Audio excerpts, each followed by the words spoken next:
નમસ્કાર મિત્રો, હાલ અત્યારે આપણે એક તો અનટ્રેક બાળકો અને બેક ટુ સ્કૂલ ફેઝ 2 નું કામગીરી અત્યારે ચાલુ છે, બરાબર. એ ઘણા બધા કન્ફ્યુઝન છે કે ભાઈ બેક ટુ સ્કૂલ, તો આજે આપણે સમજી લઈએ કઈ રીતે આપણે કામગીરી કરીશું અને કઈ રીતે બધા બાળકોને આપણે ટ્રેક કરાવીશું. તો સૌથી પહેલા આપણે બધું વ્યવસ્થિતથી જોઈ લઈએ એટલે તમને પણ ખ્યાલ આવે.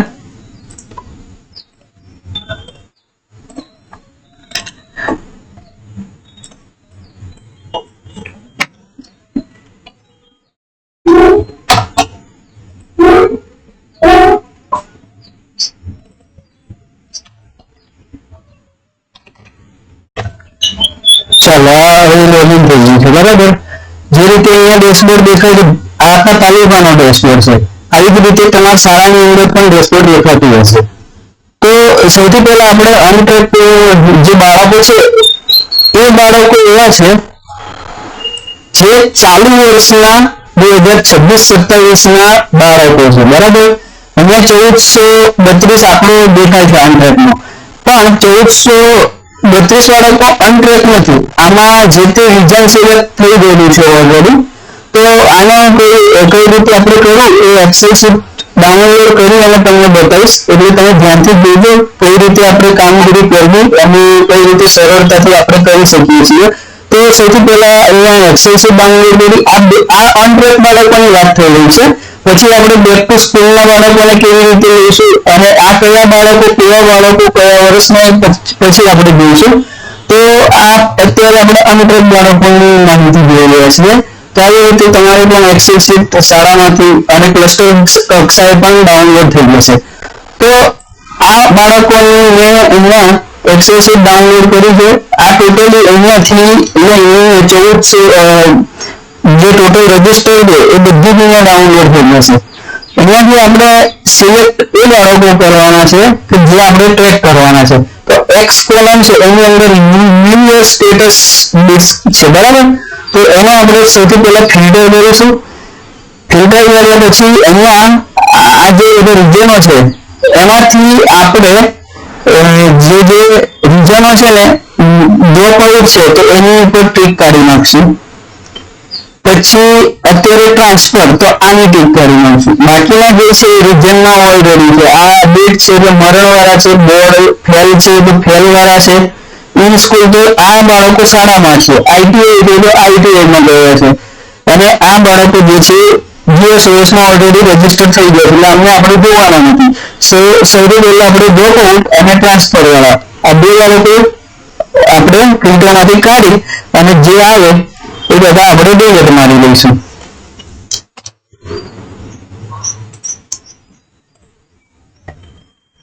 હવે જે બાળકો આવ્યા છે એની ઉપર આપણે કામ કરવાનું છે.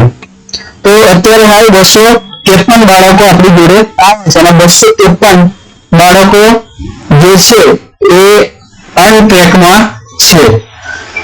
તો આ જે છે યુની અંદર લાસ્ટ યરનું સ્ટેટસ છે અને સ્ટડી ક્લાસ છે એ અત્યારનો હાલનું સ્ટેટસ છે, બરાબર.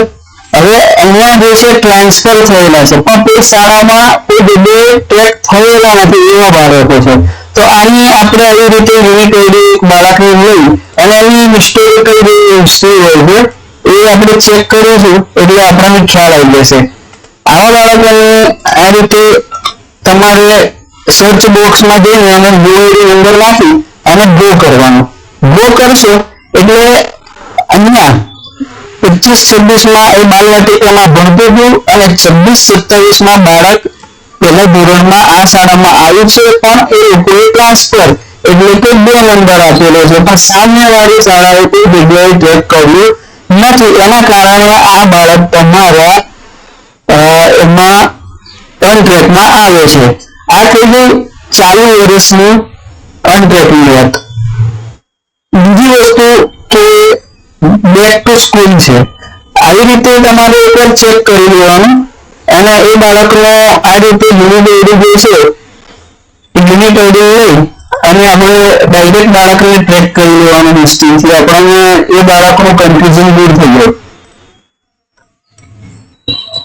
કોઈ બી બાળક લેવાનું મેન વસ્તુ એ છે કે એ બાળકનું અહીંયા સ્ટેટસ 26-27 આ બધા બાળકો જે અનટ્રેક છે 26-27 ના સ્ટેટસમાં છે, પણ અહીંયા ટ્રાન્સફર છે એના કારણે તમારે અનટ્રેકમાં આવે છે. બીજી વસ્તુ એ કે અહીંયા બેક ટુ સ્કૂલ છે, બરાબર. બેક ટુ સ્કૂલના જે બાળકો અહીંયા છે એનું પણ આપણે જોઈ લઈએ કે બેક ટુ સ્કૂલના જે બાળકો છે કયા બાળકો એમાં બેક ટુ સ્કૂલમાં પણ અહીંયા એક્સેસ ડાઉનલોડ કરવાનો આવી જ રીતે શાળામાં પણ છે, પ્લસ્ટર કક્ષાએ પણ ઉપલબ્ધ છે.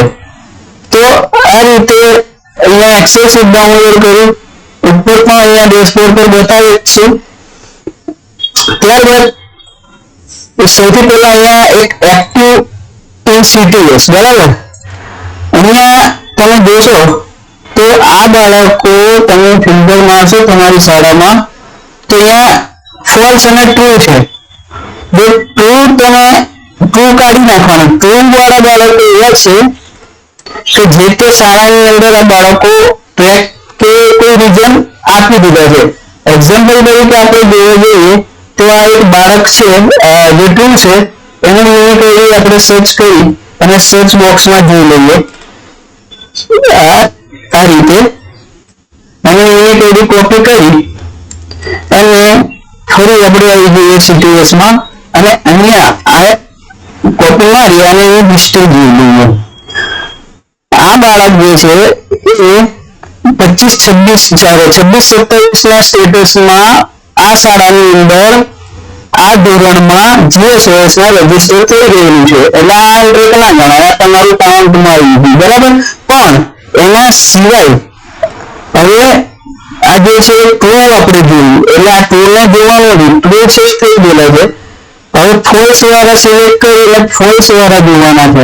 પછી ફોલ્સ વાળા બાળકો આવ્યા છે જે ટોટલ આપણા 1406 બાળકો અહીંયા બતાવે છે. એટલે 1406 બાળકો જે છે એની ઉપર આપણે મથામણ કરવાનું રહ્યું. જે ટ્રુ વાળા છે તો આપણે જોઈ મારી દેવાના થઈ જશે સમજો, બરાબર. ટ્રુ વાળાને આપણે ડિલીટ મારી દઈએ છીએ. ચાલો એટલે અહીંયા રસ્તામાંથી સાફ થાય ક્લિયર. ચાલો હવે જોવાના કેટલા રહ્યા ટ્રુ વાળા બાળકો. હવે આ બાળકો એવા છે આજે 1400 બાળકો છે. હું કોઈ રેન્ડમલી એક નંબર લઈ લઈશ કે આ હાઈસ્કૂલ જેટલું પ્રાઇમરી કોઈ બી બાળક લઈ લો, બધાની વસ્તુ સેમ જ છે. આ બાળકોની એક યુનિક આઈડી લઈ કોપી માર્યો. કોપી માર્યા પછી આ જ બાળકનું આવી રીતે આપણે સ્ટેટસ ચેક કરીએ તો આ બાળકનું સ્ટેટસ એવું હશે કે 25-26 લાસ્ટ વર્ષ શું છે 25-26.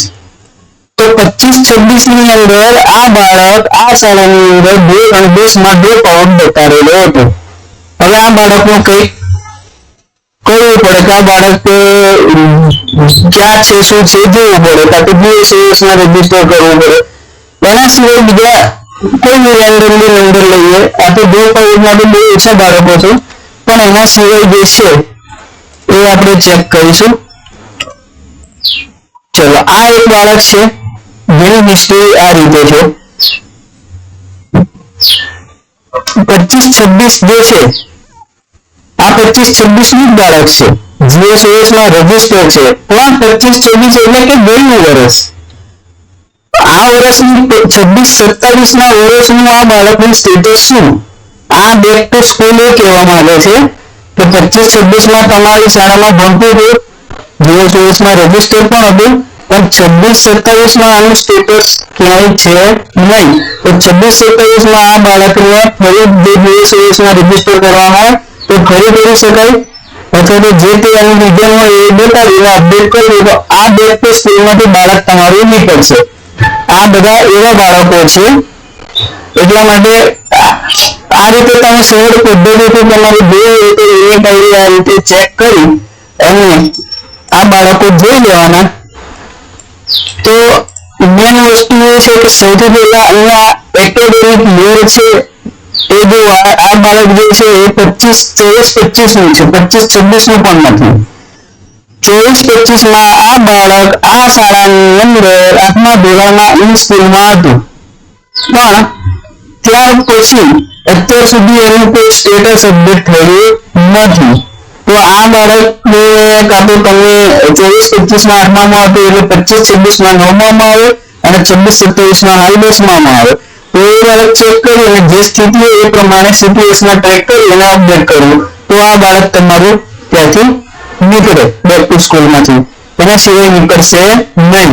તો આ જે માહિતી આપી છે એ ક્વોલિટીક્સ કે એવું નથી, એજ્યુકેશન પર્પઝ કે વિડીયો બનાવેલો છે અને તમને સહાયતા મળે એના માટે છે, એટલે તમે કામગીરી સરળતાથી કરી શકો.